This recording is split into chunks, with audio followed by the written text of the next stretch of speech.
ಮೊದಲ ಹಂತದಲ್ಲಿ 10 ಸಚಿವರ ಪ್ರಮಾಣ ವಚನ ಆಗುತ್ತಾ? ಹಿರಿಯ ಶಾಸಕರ ಪಟ್ಟಿಯನ್ನ ರೆಡಿ ಮಾಡಿದ್ದಾರೆ ಸಿದ್ದು ಹಾಗೂ ಡಿಕೆಶಿ. ಎರಡನೇ ಹಂತದಲ್ಲಿ ಮಾಜಿ ಸಚಿವರು ಶಾಸಕರ ಪ್ರಮಾಣ. ಎರಡು ಪಟ್ಟಿಯೊಂದಿಗೆ ದೆಹಲಿಗೆ ತೆರಳುತ್ತಾ ಇದ್ದಾರೆ ಸಿದ್ದು ಹಾಗೂ ಡಿಕೆ. ಆಪ್ತರನ್ನ ಸಂಪುಟಕ್ಕೆ ಸೇರಿಸಿಕೊಳ್ಳೋದಕ್ಕೆ ಭಾರೀ ರಣತಂತ್ರಗಳು ಕೂಡ ನಡೀತಾ ಇದೆ. ಭಾರೀ ಪ್ರಮಾಣದಲ್ಲಿ ರಣತಂತ್ರಗಳನ್ನು ಮಾಡಲಾಗ್ತಾ ಇದೆ. ಎರಡು ಪಟ್ಟಿಯೊಂದಿಗೆ ಇದೀಗ ದೆಹಲಿಗೆ ಹೋಗ್ತಾ ಇರುವಂಥದ್ದು. ಮೊದಲ ಹಂತದಲ್ಲಿ 10 ಸಚಿವರು ಪ್ರಮಾಣ ವಚನವನ್ನು ಸ್ವೀಕಾರ ಮಾಡುವಂತಹ ಸಾಧ್ಯತೆಗಳಿದೆ. ಹಿರಿಯ ಶಾಸಕರ ಪಟ್ಟಿ ಕೂಡ ರೆಡಿ ಮಾಡಿದ್ದಾರೆ ಸಿದ್ದು ಹಾಗೂ ಡಿಕೆಶಿ. ಇನ್ನು ಎರಡನೇ ಹಂತದಲ್ಲಿ ಮಾಜಿ ಸಚಿವರು ಶಾಸಕರ ಪ್ರಮಾಣ ಎರಡನ್ನೂ ಕೂಡ ರೆಡಿ ಮಾಡಿರುವಂಥದ್ದು. ಎರಡು ಪಟ್ಟಿಯೊಂದಿಗೆ ಇದೀಗ ದೆಹಲಿಗೆ ಹೋಗ್ತಿದ್ದಾರೆ ಇಬ್ರು ಕೂಡ. ಅಲ್ಲಿಗೆ ಹೋಗಿದ ನಂತರ ರಾಹುಲ್ ಗಾಂಧಿ ಅವರೊಟ್ಟಿಗೆ ಈ ವಿಚಾರಕ್ಕೆ ಸಂಬಂಧಪಟ್ಟಂತೆ ಚರ್ಚೆ ಆಗತ್ತೆ. ಚರ್ಚೆಯಲ್ಲಿ ಈಗ ಆಲ್ರೆಡಿ ರಾಹುಲ್ ಗಾಂಧಿ ಅವರು ಒಂದು ಸೂಚನೆಯನ್ನ ಕೂಡ ಕೊಡಲಾಗಿದೆ. ಏನಂತ ಅಂದ್ರೆ ಕೇರಳ ಮಾದರಿ ಅಂದ್ರೆ ಆ ಒಂದು ಪ್ಯಾಟ್ರನ್ ನಲ್ಲಿ ಈ ಬಾರಿ ಡಿಕೆ ಸಂಪುಟ ರಚನೆ ಆಗಬೇಕು. ಅಂದ್ರೆ ಹೊಸಬರು ಯಾರಿದ್ರು ಹೊಸಬರಿಗೆ ಅವಕಾಶವನ್ನ ಕೊಡಬೇಕು, ಹಿರಿಯರ ಜೊತೆಯಲ್ಲಿ ಹೊಸಬರಿಗೂ ಕೂಡ ಅವಕಾಶವನ್ನ ಕೊಡಬೇಕು ಅನ್ನೋ ನಿಟ್ಟಿನಲ್ಲಿ ಸೂಚನೆ ಬಂದಿದೆ. ಎರಡು ಪಟ್ಟಿಯನ್ನ ಕೂಡ ಸಿದ್ಧ ಮಾಡಿರುವಂತದ್ದು ಇದೀಗ. ಆ ಎರಡೂ ಪಟ್ಟಿಯೊಂದಿಗೆ ಇದೀಗ ಇಬ್ರು ಕೂಡ ದೆಹಲಿಗೆ ಮತ್ತೆ ಪ್ರಯಾಣವನ್ನ ಬೆಳೆಸ್ತಾ ಇದ್ದಾರೆ. ರಾಹುಲ್ ಗಾಂಧಿ ಅವರೊಟ್ಟಿಗೆ ಚರ್ಚೆ ಆಗತ್ತೆ. ಚರ್ಚೆ ಆದ ನಂತರ ಅವರು ಕೂಡ ಹೆಸರನ್ನ ಘೋಷಣೆ ಮಾಡುವಂಥದ್ದು. ಯಾಕಂತ ಅಂದ್ರೆ ಎರಡೂ ಪಟ್ಟಿಯನ್ನು ಕೂಡ ಕುಲಂಕುಷವಾಗಿ ನೋಡ್ತಾರೆ.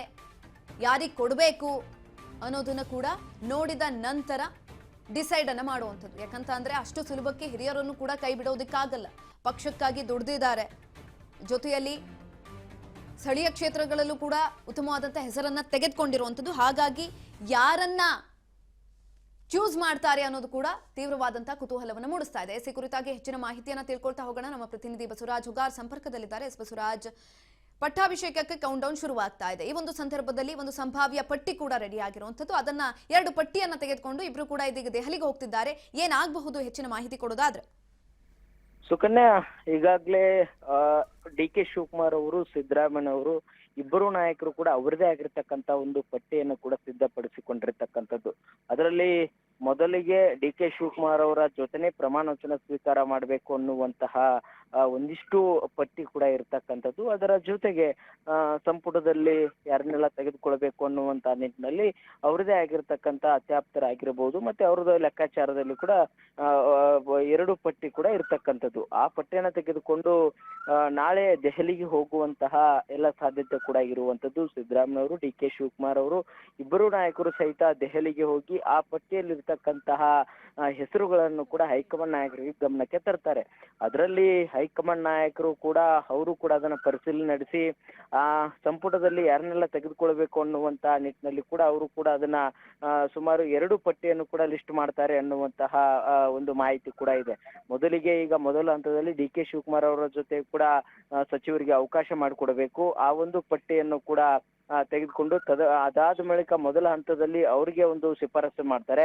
ಅದಾದ ಬಳಿಕ ಎರಡನೇ ಹಂತದಲ್ಲಿ ಏನು ಪರಿಷತ್ ಸದಸ್ಯರು ಏನಿದ್ದಾರೆ ಮತ್ತೆ ಇನ್ನು ಉಳಿದಿರ್ತಕ್ಕಂತಹ ಶಾಸಕರು ಏನಿದ್ದಾರೆ ಅವರಿಗೆ ಕೂಡ ಸಚಿವ ಸ್ಥಾನದಲ್ಲಿ ಕೊಡುವಂತ ನಿಟ್ಟಿನಲ್ಲಿ ಎರಡು ಹಂತದಲ್ಲಿ ಸಂಪುಟ ರಚನೆ ಮಾಡುವಂತ ನಿಟ್ಟಿನಲ್ಲಿ ಕೂಡ ಹೈಕಮಾಂಡ್ ನಾಯಕರು ಮುಂದಾಗುವಂತ ಸಾಧ್ಯತೆ ಇದೆ. ಈಗಾಗಲೇ ಕೆಲವು ಪರಿಷತ್ನಲ್ಲಿ ಇರ್ತಕ್ಕಂತ ಹಿರಿಯ ಸದಸ್ಯರಿಗೂ ಕೂಡ ಅವರ ಸಮುದಾಯವಾರವಾಗಿರ್ಬಹುದು ಮತ್ತೆ ಪಕ್ಷದಲ್ಲಿ ಹಲವಾರು ಕೆಲಸ ಜವಾಬ್ದಾರಿ ಕೊಟ್ಟಂತ ಸಂದರ್ಭದಲ್ಲಿ ಅದನ್ನ ನಿಭಾಯಿಸಿದಂತವರಿಗೂ ಕೂಡ ಅವಕಾಶ ಮಾಡಿಕೊಡ್ಬೇಕು ಅನ್ನುವಂತ ನಿಟ್ಟಿನಲ್ಲಿ ಕೂಡ ಸಾಕಷ್ಟು ಒತ್ತಾಯ ಕೂಡ ಇದೆ. ಹಾಗಾಗಿ ಅದನ್ನ ಪರಿಗಣಿಸಿ ಎರಡು ಹಂತದಲ್ಲಿ ಕೂಡ ಸಚಿವ ಸ್ಥಾನ ಕೊಡುವಂತ ನಿಟ್ಟಿನಲ್ಲಿ ಕಾಂಗ್ರೆಸ್ ಪಕ್ಷದ ನಾಯಕರು ಮುಂದಾಗುವಂತದ್ದು. ಸುಕನ್ಯಾ, ಪುನರ್ರಚನೆ ಸಂಬಂಧ ವರಿಷ್ಠರ ಜೊತೆ ಚರ್ಚೆ ಆಗುತ್ತೆ. ಎರಡು ಪಟ್ಟಿಯೊಂದಿಗೆ ಹೈಕಮಾಂಡ್ ಭೇಟಿಯಾಗಿ ಮಾತುಕತೆಯನ್ನ ಕೂಡ ನಡೆಸ್ತಾರೆ.